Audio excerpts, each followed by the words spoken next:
एक महिला रणरागिणी एका मद्यपीला मारतानाचा व्हिडिओ व्हायरल झालेला आहे आणि हा व्हिडिओ पुण्यातील असल्याचं समोर आलेला आहे। ज्या रणरागिणीनं त्या मद्यपीला झोडपलं त्या आपल्या सोबत आहेत प्रियाताई लष्करे।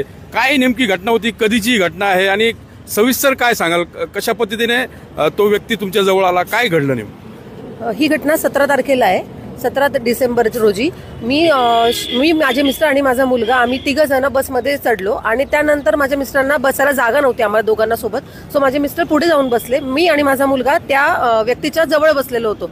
नंतर थोड्या वेळाने माझा मुलगा पुढे जाऊन बसला आणि त्या माणसाला, तो माणूस पिलेला होता हे माझ्या लक्षात आल्यानंतर मी त्याला जास्त काही बोलले नाही की तिकडे सरका वगैरे असं।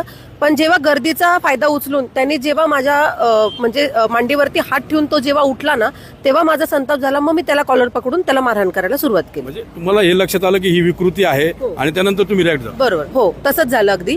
कारण की त्यांनी ज्या पॉइंटला मला हात लावला ना, तिथे म्हणजे मी सहन करू शकत नाही की त्यांनी तिथे मला टच केलेलं होतं। मग ते मलाच लक्षात यायला लागलं आणि म्हणून मी त्याला मारहाण करायला सुरुवात केली।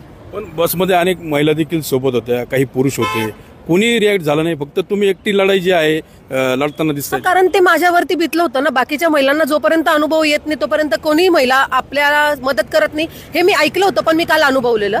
पण हे अत्यंत चुकीची घटना आहे, कारण की जर सगळ्या महिला एकत्र आल्या तरच याच्या अत्याचार विरुद्ध आपण लढू शकतो असं मला वाटतं। पण ते नाही झालं, कारण मी बस पोलीस स्टेशनमध्ये थांबवली। लिटरली महिला सगळ्या उतरून दुसऱ्या बसमध्ये बसायला गेल्या, म्हणजे माझ्या जवळ सुद्धा आल्या नाही विचारायला की नाही तू बरी आहेस का, तू व्यवस्थित आहे का, हे सुद्धा विचारायला आल्या नाही। कारण काही महिला होत्या, काही मुली होत्या, त्या सुद्धा आल्या नाही मला विचारायला। तुम्ही पोलीस स्टेशनला बस नेण्याची विनंती जी आहे ती कंडक्टर आणि ड्रायव्हरला केली, त्यानंतर पोलीस स्टेशनला गेल्यावर काय नेमकं घडलं? मी त्या दोघांना विनंती केली आणि मग त्यांनी पण मला साथ दिली। पोलीस स्टेशनला आम्ही गेलो, पोलीस स्टेशनला पोलीस नव्हते तेव्हा।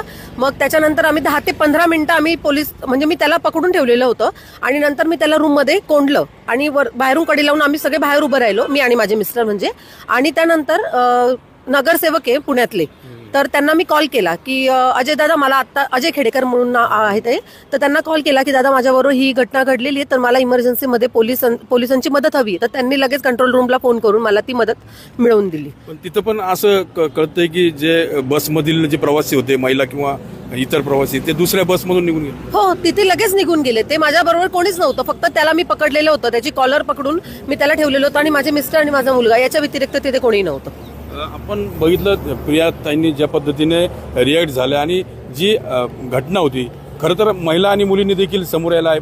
तुम्ही एक पती म्हणून कसं बघता त्यांच्या या सगळ्या आक्रमकपणाकडे? नाही का, बायको म्हणून असं नाही म्हणत, पण प्रत्येक स्त्रीने हे पाऊल उचललं पाहिजे। माझ्या प्रत्येक बहिणींना असं कणकर बनलं पाहिजे की जर काही घटना घडली तर तात्काळ असे पावलं तुम्ही उचला आणि जेणेकरून तुमच्यावरती कुठल्याही प्रकारचा अत्याचार होणार नाही याची तुम्ही काळजी घ्या।